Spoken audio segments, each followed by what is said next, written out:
بسم الله الرحمن الرحيم. الحمد لله والصلاة والسلام على رسول الله صلى الله عليه وعلى آله وصحبه وسلم تسليما كثيرا. أما بعد، السلام عليكم ورحمة الله وبركاته. musidɓe julɓe tedduɓe salmini on goto kala inde mum e yettore mum kala ka wawi wonde horle ndi. Haray kadi hande kadi ko yewten fi mum seeɗa ko alda e juutingol yewtere nden ko feƴƴiti bawgal Allah ko fi di e tati ñawoje majje on ka sharia l'islam si tawi goɗɗo heɓi ɗen ɗon ko honno guertata. Ndiyango ko ndiyam maniyu, ndiyango ko ndiyam madhiyu, ndiyango ko ndiyam wadiyu. ɗeɗo di e tati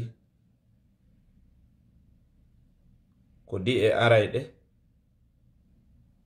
e tagaɗo on ɗe o heɓata nde tawde himo tagida e ɗum ɗon ko hunde ko tawata o wawata sertugol e muɗum o itta ɗum ɗon e makko Allah no tagidimo e ɗum ɗon. Kadi na hunde ko tawata hino hersini, ko hunde nde tawata ko Allah tagidimo e muɗum. Ko arabu ɓe wiyata ko shay'un jibilli, ko hunde tawata ko nde o tagida e mum, immorde e gandal Allahu subhanahu wa ta'ala e ñeñƴal makko o waɗani ɗum ɗon neɗɗanke on. Haray non ɗin ɗon fof ma ɗen ndiye ɗon tati non ino mari ko wiyete hadaf, no mari fandare. Allahu subhanahu wa ta'ala andi ɗum ɗon waɗani ɗum tagaɗo on.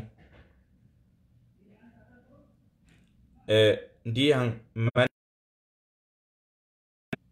ko ndiyam ɗan anduɗen ɗan taway ɗan aray e neɗɗanke on si tawi woni ko wiyete duhiɗo e sonnajo ɓe hawri e mbaldi. ɗan ndiyam aray ɗan ɗon wona e ɗan sabu bobo heɓo ko anglais ɓe wiyata spam kon. ɗan ɗo ndiyam si tawi hawri goɗɗo yiɗan e makko himo yiya ɗan e noneji dan. Si tawi ɗan ari e makko e noneji go'o o lototo longal. E noneji go'o hino ara tawa si ɗan ari e makko o lototako longal. Nayo goɗɗo wi'u tun si maniyu ari e on tigi o lototo longal, ko yo o humindir ɗum e goɗɗum. Ko honɗum woni ko o humindirta ɗum e mum, ko wi'ugol si maniyu on ari immorde e tuuyo. Ko idha kharaja al maniyu biladhatin, ko si maniyu on ardi e dow tuuyo maɗum bishahwatin. E defte go haray ko bishahwatin windi, e defte go haray ko biladhatin. Tentini ka fiqhu malikiyankoɓe ɓen haray ko windoto ton ko biladhatin ko ɓuri hewde kon. Si maniyu ari e goɗɗo sabu tuuyo o lototo longal. Ko honɗum non wiyete tuuyo? Ko honɗum wonɗen e fusirde ɗengal pular ngal ha ko go hara ko wano leyɗe portoɓe jibina ko ton ɓe janɗi, ko ton ɓe andi tawa ɓe lugga e ɗengal pular me ɗengal fuuta jalo ha. Ko ɗum watta si ɗen sendita kalimaji ɗin konguɗi ɗin fi yo faamo. Ko honɗum wiyete tuuyo ko shahaw. Shahaw ka haala arabu woni ashahaw. Tuuyo ka haala pular. Ko honɗum wiyete ɗum ɗo ko si tawi gorko on o faalama sonnajo, ma sonnama gorko fi rendigu ma fi mbalndi, ko ɗum ɗo wiyete tuuyo. Si tawi goɗɗo o woni gorko o woni sonnajo, o fijiri hoore makko ha ɗan ndiyam ɗo yalti, hoore makko ha ɗan yalti, o lootoy to longal, ko wiyete ka anglais ko masturbation. Si goɗɗo waɗi ɗum ɗo, maniyu yalti e makko, o loototo longal. Jon non ko honɗum woni ñawore waɗugol masturbation o? Hoore mum ko arabu ɓe wiyata al istimna, ma ɗum ko wiyete kon al adatu sirriya ka haala arabu. Ɗum ɗo o ka sharia al islam no harmi. Dagaki ka gorko fijira hoore mum ha o yaltina ɗan ɗo ndiyam. Dagaki kadi ka sonnajo fijira hoore mum ha o yaltina ɗan ɗo ndiyam. Ka sharia dagaki waɗugol ɗum ɗon no harmi. Kono non si o waɗi ɗan ɗo ndiyam yalti e makko, o lootoy to longal. Haray longal waɗɗike mo lootoyagol. O lootoy to longal si o laaɓa.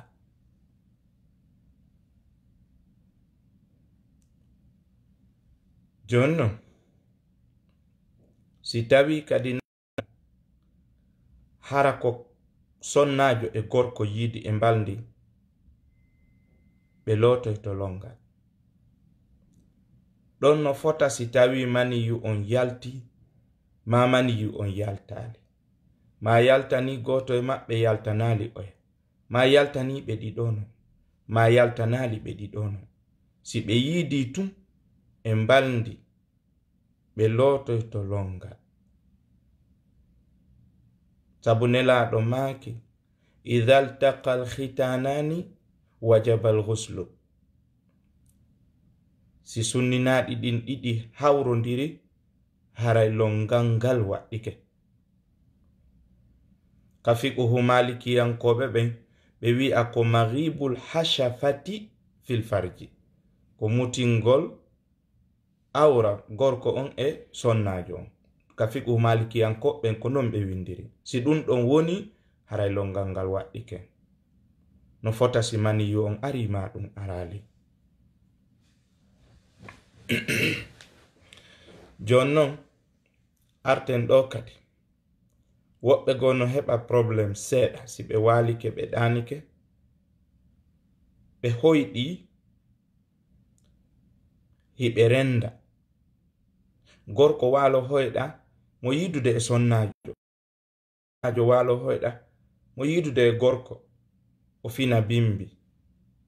Ko honɗum woni ko duwa wadde? Ko yo ndaru hoore makko taw, ko yo ndaru hakkunde koyɗe makko ɗen taw. Si tawi hakkunde koyɗe makko ɗen no ɓuuɓi, si himo wattino conci goo tawi ɗin conci ɗon loppike, haray ko yo eto anda ko gotum e ɗi e tati woni ton. Gotum e ɗiɗo tati o ratata. Ko imma hara ko bawle,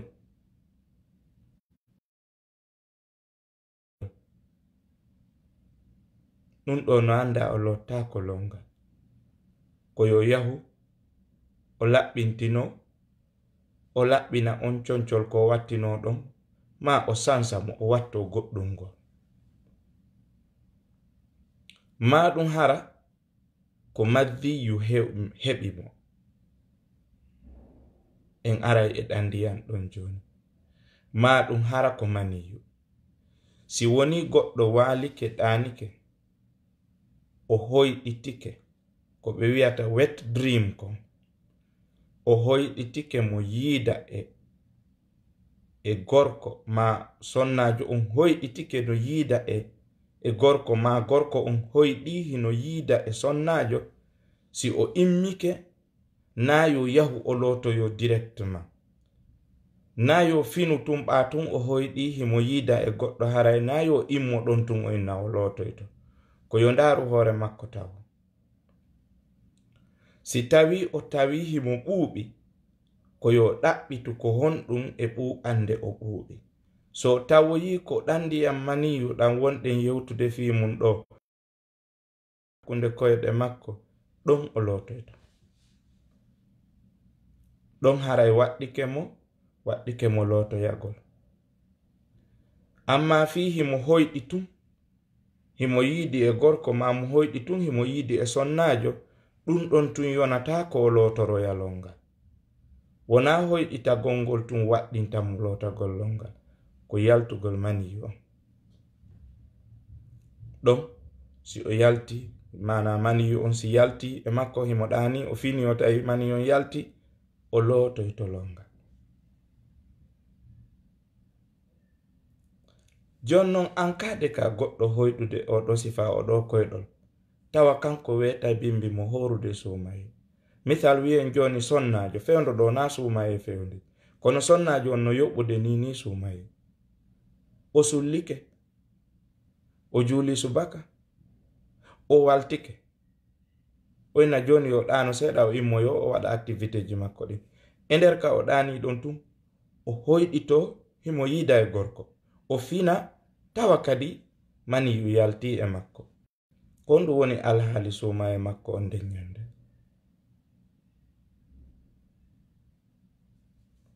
Hay foyi waɗa sumaye makko. Ko ndu woni ko duwa wadde, ko yo yawo lotoyo longal tun, o yaha kontina korka makko, ala probléme hay fus.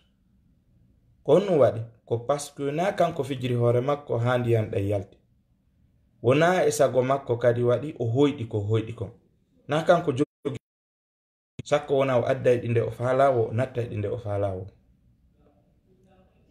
Jonnon e dow ɗum ɓa tun o hoyɗi ɗum ɗo o immike, ko yo lotoyo tun o kontina korka makko kan, hay hunde waɗali korka makko kan. Kono siko kanko woni horuɗo, o mijitike fi affaire rendigu ha o fijiri hoore makko ɗon ha maniyon yalti, ɗon haray kanko e korka ɓe waynodiri. Kono ɗaɓa o hoyɗu, na kanko woni sabu korka makko kay nonnon, na kanko woni sago koyɗol makko ngol yo aro, ɗum ɗo lorratamo e korka makko kan. Jonnon si tawi hawri goɗɗo mo wondi e sonnajo makko, iɓe nokku gotun e mbaldi, oɗa ɓe waɗi fijindaru ha, kono ɓe rendali, oya maniyu yaltanimo, oya maniyu yaltanalimo. Mo maniyu on yaltani on lotoyto, mo maniyu on yaltanali on lototako. Sabu tawde ɓe rendali. Kono si ɓe rendi wano wirunoɗen non nane, maniyu yaltani ɓe lotoyto, yaltanali ɓe lotoyto, yaltani goto yaltanali oya, ɓe ɗiɗo non ɓe lotoyto.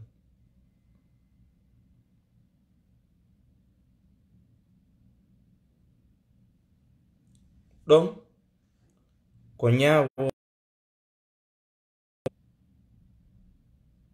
maniyu.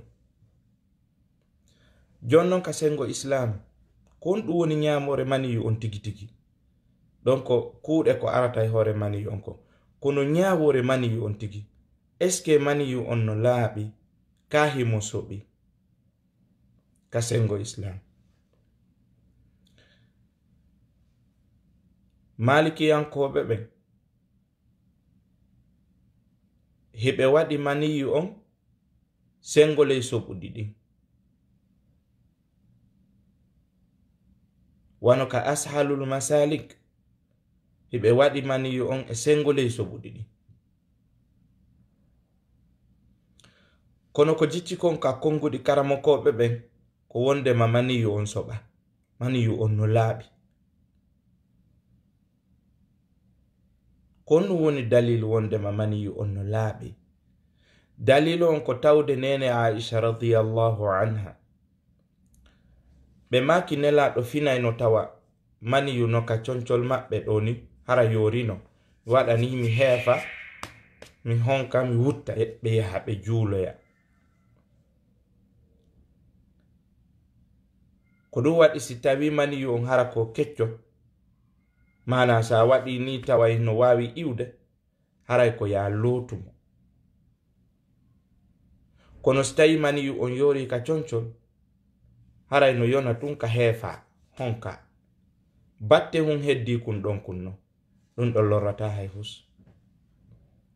Sabu tabiti e hadiseje goo rasulu sallallahu alayhi wa sallama no yaadayno e ɗin conci ɗi tawayno maniyuno e mum nene Aisha heefi itti batte wonɗo ɗo on no tabiti nelaɗo yaadayno e ɗin conci ɗon ɓe yaha ɓe julnoya subaka ɓe arta ɓe sansata non.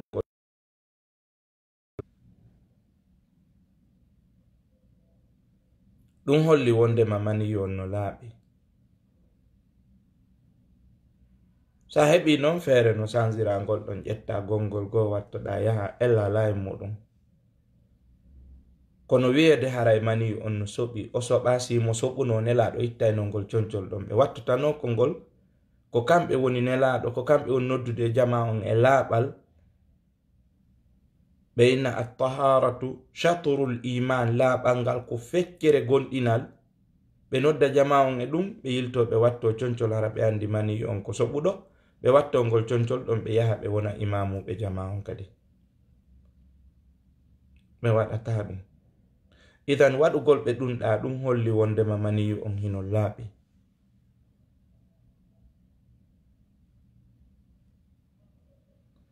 Jonnon arten ka madhiyu. Madhiyu on ko ndiyam kadi ɗan goɗɗo heɓata si woni o faalama tuuyo ma o heɓi tuuyo. Ko ɓe wiyata kon kalakhdariyu qasada alladhata aw wajadaha. O faandi tuuyo ngon ma o heɓi tuuyo ngon tigiri.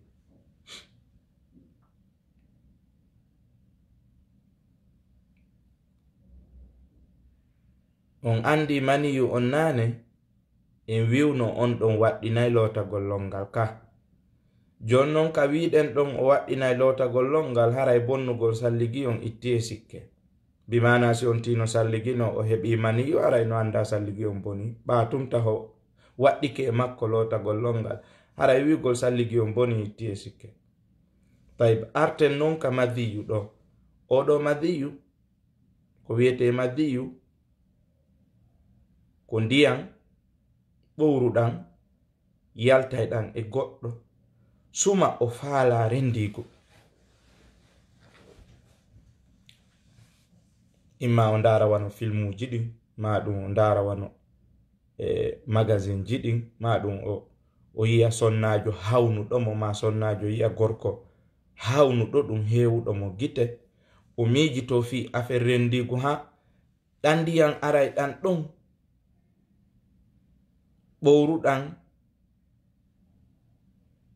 ɗan ɗon na ndiyam maniyu ɗan ɗon ko ndiyam madhiyu. Hiɗa wiye madhiyu hara ko ciddal hiɗa wiye madhiyu hara no foykiti. Ɗan ɗo si tawi goɗɗo hino salligino ɗan ɗo yalti e makko imma o yiw ma o foppondir e on tigi ma o miijiti fi mum ma o ndaari magazine ji mum ma o ndaari filmuji mum ma o fijidi e ɓeygu makko ma haysi wona ɓeygu makko o fijidi si mo salligino ɗan ɗo ndiyam ari e makko haray salligi makko on boni. Jonnon kon ɗum woni na yo lootolol ngal ɗan ɗo ndiyam lootata longal mana ɗan waɗɗintamo lootagol longal kono siko salligi haray ɓe waynodiri jon non kon woni ko duwa wadde ko yo yaw ka hurgo o laɓɓintino mana o saƴƴo no famiro kono mi falano kayit lijude on moɗon komi yewtirimo tun ko fi no famora o laɓɓintino makko ɗon o wattito concongol o arta o salligo o yawa jokka haaju makko kono o waɗɗinta lotagol longal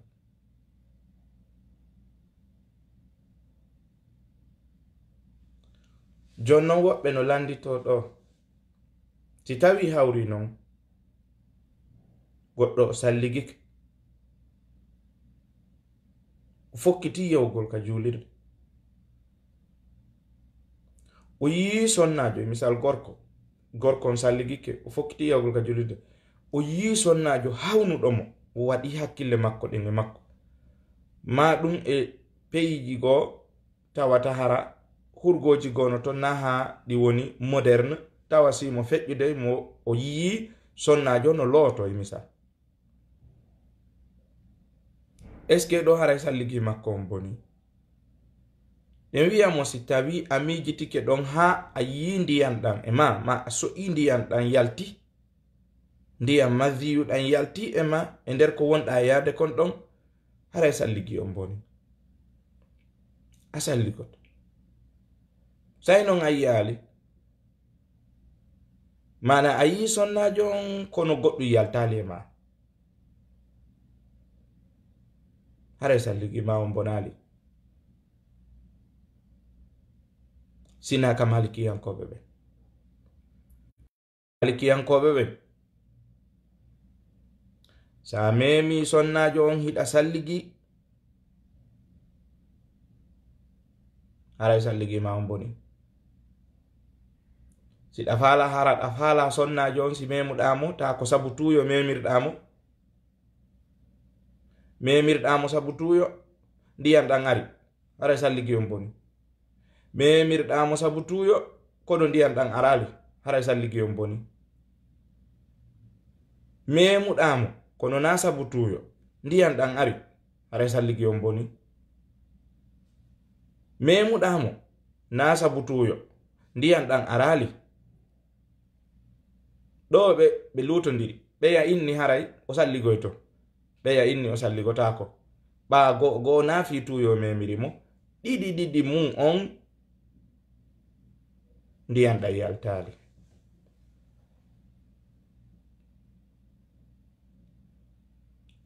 kono wonɗen yewtirde ɗum ɗo ko fi si ari wano makka a fala wadde umra ma hajju nde ɗa wango ka suudu kaba a wata sakkade sonnajo mematama ɗawo sonnajo memete no wona an a memali sonnajo kono ngal fallirɗa wo sonnajo memete bal hay an a wawata évitude a hawrodirali e sonnajo no wona non a fandaki memugol mo kono ɓuɓɓodira e makko oɗo waɗi si malikiyankoɓe ɓen waɗi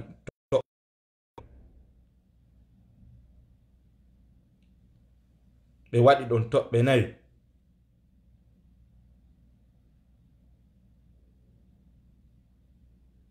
ɓe waɗi toɓɓe 4 ɓe waɗi on tigi mema sonnajo on hara ko e tuyo ndiyam ɗan ara madhiyo mo wonɗe yewde fimo ma o mema sonnajo on e tuyo hara ndiyam ɗan arali ma o mema sonnajo on hara na e tuyo ndiyam ɗan ara ma o mema sonnajo on hara na e tuyo hara kadi ndiyam ɗan arali malikiyankoɓe no waɗi ɗe ɗo 4 sa yeya ndaro e deftere ɓe wiyande attaju wal iklilu ɓe ɓangini ɗum ɗo ɗon ɓe waɗi ɗe toɓɓe ɗo 4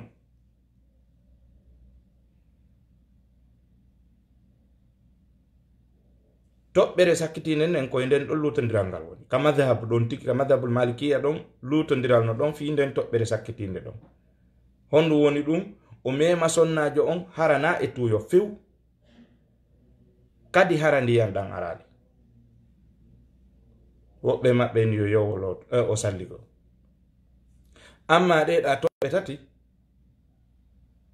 ka madhabul malikiya o salligoto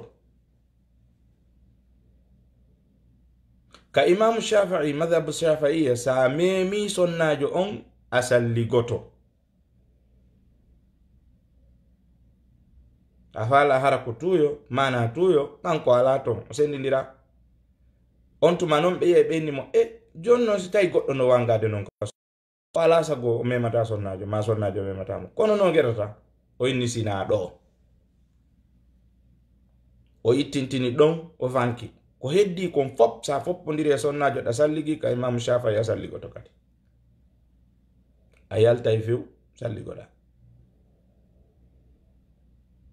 ala kullin ko wonɗe yewde fi mum ɗon ko maddi yo jon non ka mi yewtuno nane ɗa fiisi on tigi walike ɗanike o hoyɗi himo renda o fini mi wino on o yiya ndiyam gotum e di e tati ko imma o yi'a bawle mana hara o lewnu ɗon on haray no anda o lotota kolongal o yaha woni o saƴƴo ha moƴƴa o salligo si tawi ko maniyu on wiɗen on tigi lototo longal kono si ko madhiyu on tigi yi o lotota ko longal Sheikh Muhammad ibn Salih al-Uthaymin rahimahullahu ta'ala hiɓe janti ɗum hiɓe laɓɓini hiɓe ɓangini poy ko ɗum wanno min on nane na mujarrad hoydugol on tigi ngol himo renda waɗɗintamo lotagol longal ngal ko tabitugol yaltugol ndiyam ɗam ɗon kadi noon ko ndiyam maniyuɗan wona ndiyam madhiyuɗan si ko ndiyam madhiyuɗan o lotta ko longal o salligoto noon ko waɗi noon seydina Ali ibn Abi Talib radiyallahu anhu iɗon geli ko ɓiɗɗo bappanela ka arabu ɓe ala ko yete babe mawɗo sina ɗum en wiyayno ko ɓiɗɗo baba en mawɗo nelaɗo onno eywa ɓiɗɗo onno wiyete nelaɗo sallah sallam ko wiyayno baben seydina Ali ibn Abi Talib ko baben mawɗo par ce que seydina Abdullah baba en nelaɗo kamɓe woni tosoyɓe ɓen tayib jon noon seydina Ali a yilti kadi jombi gueɗal jo nelaɗo sallllahu alayhi wa sallam ɗum ko nene Fatima non ka hersa ɗo hino hakkude maɓɓe seydina aliya noon o yiyayno madhiyu moƴƴa ɗan ɗo ndiyam ɗan ɗimman ɗan wonɗe yewde fi mum ɗo seydina aliya yiyayno ɗan moƴƴa kanko tawi noon mo hersi tawoygol nelaɗo sandoɓe ɗon direct ene min komi gorko mi yiyay ɗo madhiyu ko ɗuuɗi joni kono mi gerata o neli goɗɗo on ɗo landanoymo rasul sa sallam nelaɗo maki yo laɓɓin awra makko o watto conci makko ɗin o salligo woɓɓe wi si tawi woni on tigi aray no waɗɗi ka o sansa conci makko ɗin na ko waɗɗi kono si tawi woni a heɓi feere sansugol conci ɗin no laɓa sa sansali conci ɗin ko ya laɓɓin tum batte ka ɗum ɗon woni ɗon wattoɗa concol mangol si tawi ɗum ɗo heɓinoma a ndaro yi concol ngol a andali ko honto ɗum ɗo tigi tigi woni aray ka fiɓo malikiyanko ɓen ko yo ittu concol ngol o wuppangol ngol fof makko oɗum waɗi ka malikiyankoɓe ɓen ɓe wi si tawi concol ma ngol heɓi soɓe ma ɗum hunde ko soɓi en général haray ko ya a laɓɓi nden nokkure ɗon jon noon si hawri noon ɗon majjanima yori a andali ko honto batte on soɓe ɗon woni ɓeni ittu concol ngol lotangol fof fiya iw e jiɓaye idan si ko madhiyu on o heɓi probléme muɗum mana ɗum ɗon ari e makko hara e lotta ko longal hay si o hoyɗiti o fini o tawi ko madhiyu on wonto wona maniyu o lotta ko longal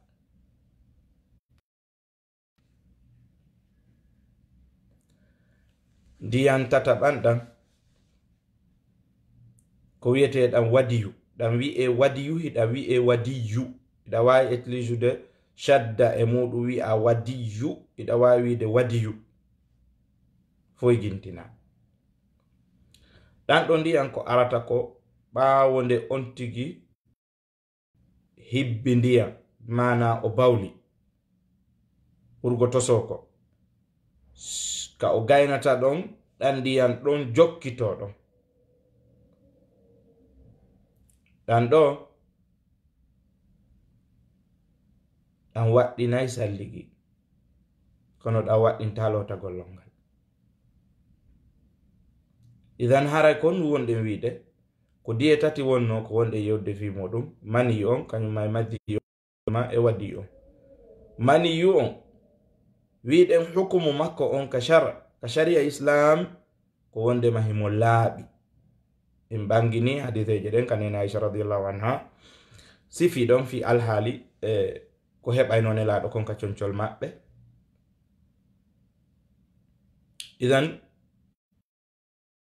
mani yu on hino laaɓi kono e hoore ko laaɓi kon o waɗɗina e lotagol longal si o heɓima tawi ko e dow tuuyo a lototo longal ko ndu waɗi si ɓe wadde on qaydu ɗon ɓe humindira ɓe wiya si ko e dow tuuyo ka fiquhu malikiyankoɓen ko alladha e fiquji goɓen na ashahu ma ɗum ashahwa ko ndu waɗi si ɓe wadde ɗum ɗon ko fii goɗɗo nawnare no wawi mo heɓude o heɓa maniyu ɗon hara wona fi tuuyo fes hara na faale sonnajo ma na faale gorko few maniyu yalta e makko kono hara ko sabu nawnare nden on ɗon maniyu wonɗo e yaltude e makko sabu nawnare nden on ɗon lotata longal na maniyu yaltuɗo e neɗɗo on wo lotintamo longal siko yaltuɗo sabu nawnare o lottako longal ko ɗum ɓe yewta ɓe waɗa kun qaydu hun to sokun ɗon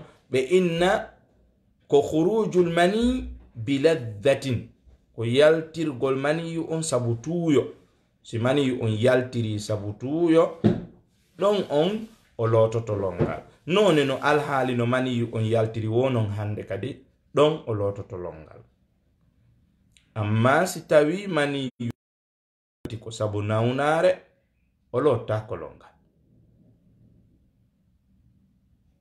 jonnon si o waali o ɗani o hoyɗi himo renda haray ɗon ko tuuyo ari e makko kon na kanko woni sago tuuyo ngon arde fowma e mum ɓatunna hay sina kanko woni sago tuuyo ngon arde kono o heɓi tuuyo ngon ko ɗum waɗi ka malikiyankoɓen ɓe inni ida qasada ladhata aw wajadaha ko so fa ɗum o heɓi tuuyo ngon ɓaymo wawi ngo heɓude harana kanko pooɗi tuuyo ngon yo ngo ara e makko wano ɗani ɗon na kanko pooɗi yo tuuyo ngon ara e makko kono ɓatun o heɓi tuuyo ngon o fini o tawi maniyu on ka hakkunde koyɗe makko o lototo longal tanke maniyu on ardi e dow tuuyo kono si maniyu on ardi e dow nawnare o lottako longal kadi sabu jangol tiɗugol heɓimo maniyu ari tawi na sabu sahaw few o lototako longal jonnon maniyu si o ardi e dow tuuyo o lotay longal madhiyu o lotata longal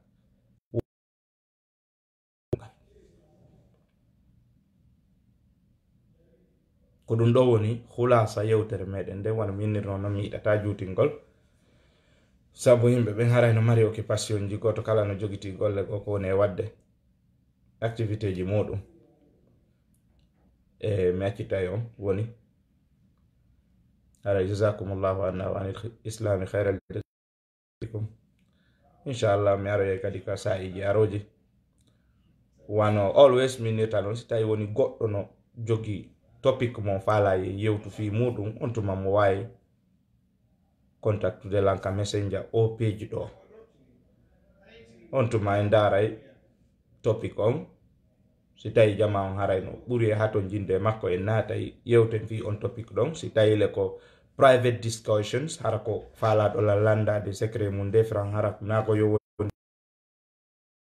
muɗum mo waylan addande message ɗon si mi wi message on mi jaboto so mansoni inde anden o waɗi mention inde anden ɓaara meɗen to men ɗuuɗi on tigi no wawi wolde inde anden on tuma inchallahu taala en daray no wallitora on tigi yer ko on tigi wawi kon. Hada wallahu a'la wa alam. Sallallahu wasallam wa baraka ala muhammadin wa alihi wa sahbihi wa sallam.